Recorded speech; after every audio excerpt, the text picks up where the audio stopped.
Chris and I actually met for the first time when he was dating a mutual friend of ours. And we're all involved in theater. So about a year and a half later, I was directing a cabaret and I needed an accompanist for the cabaret. So I gave him a call and he very politely found a nice way to say, "You can't afford me." And probably a month after the cabaret, the friend that he had been dating had actually got married to somebody else, and we were both at the wedding. At the wedding, she was wearing a beautiful, bright, summery dress and a huge hat. And I said, "Who is that in that lovely big hat?" And what did I say?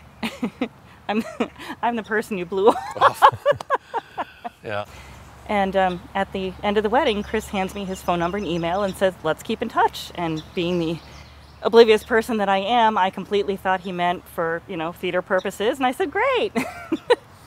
We went out, he took me out for a lovely dinner, and then we went back to his this beautiful studio that he had, and he played this great ragtime tune for me on the piano, and I was so impressed. I was like, "Oh, who wrote that?" And he said, "I did." Oh, you? I said, "Oh, that just kind of won me over right there." I never knew that. And I just thought to myself, this is it.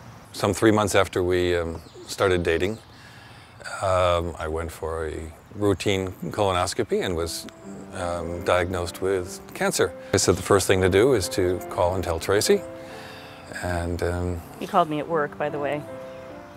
Chris sort of ventured into the, we just started dating. I know this isn't what you signed on for, so if you just want to back out of this relationship right now, it's okay. I'm not going to think any less of you. And I hung up the phone. I worked myself into an absolute fury by the time I got to his house. And I came running in the door, and the first thing I did was haul off and whack him on the shoulder, and then just pulled him into my arms and cried. And I had said, "Don't you dare think that I would leave you now." When I was diagnosed with cancer, I had been on a long track of settling in and settling for, and just watching the rest of it play out. And she came into my life, and the cancer happened, and I realized that I really wanted to stay around a long time. Is this a squeaky bum? Hey. Oh my God, he's videotaping it. Surgery was to happen a month later, and Tracy assured me that she would be there when I woke up. And I came out of an extended surgery and flailed about, and the poor orderlies were wondering what to do with this madman who was yelling, "Where is she? Where is she? She promised she would be here." To which they replied, "Sir, is this the woman you're looking for?" Things seemed to be good, and his counts were dropping, and so we just kind of, thought, okay, that was it. We had gotten engaged on Christmas Eve. It was so sweet. Flowers arrived at the door, and then champagne came, and I'm going, what is going on? And then a few months later found this tumor in his lung, and so we thought we were going to have to cancel the wedding and everything, and they assured us no, he'd be okay, and he was, and we had a wonderful wedding. We did.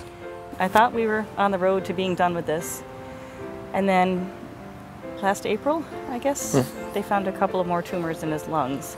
He just recently had them taken care of, and at the CAT scan that we went to make sure that the procedure had gone okay, they found another tumor. So now we're kind of in the throes of dealing with that. Having an illness like his to deal with day after day really gives you an appreciation for how precious life is. He's just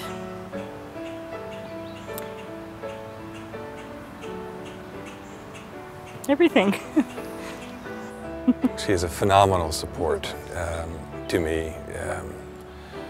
Talks me down from my moods and gets us through some really tough times.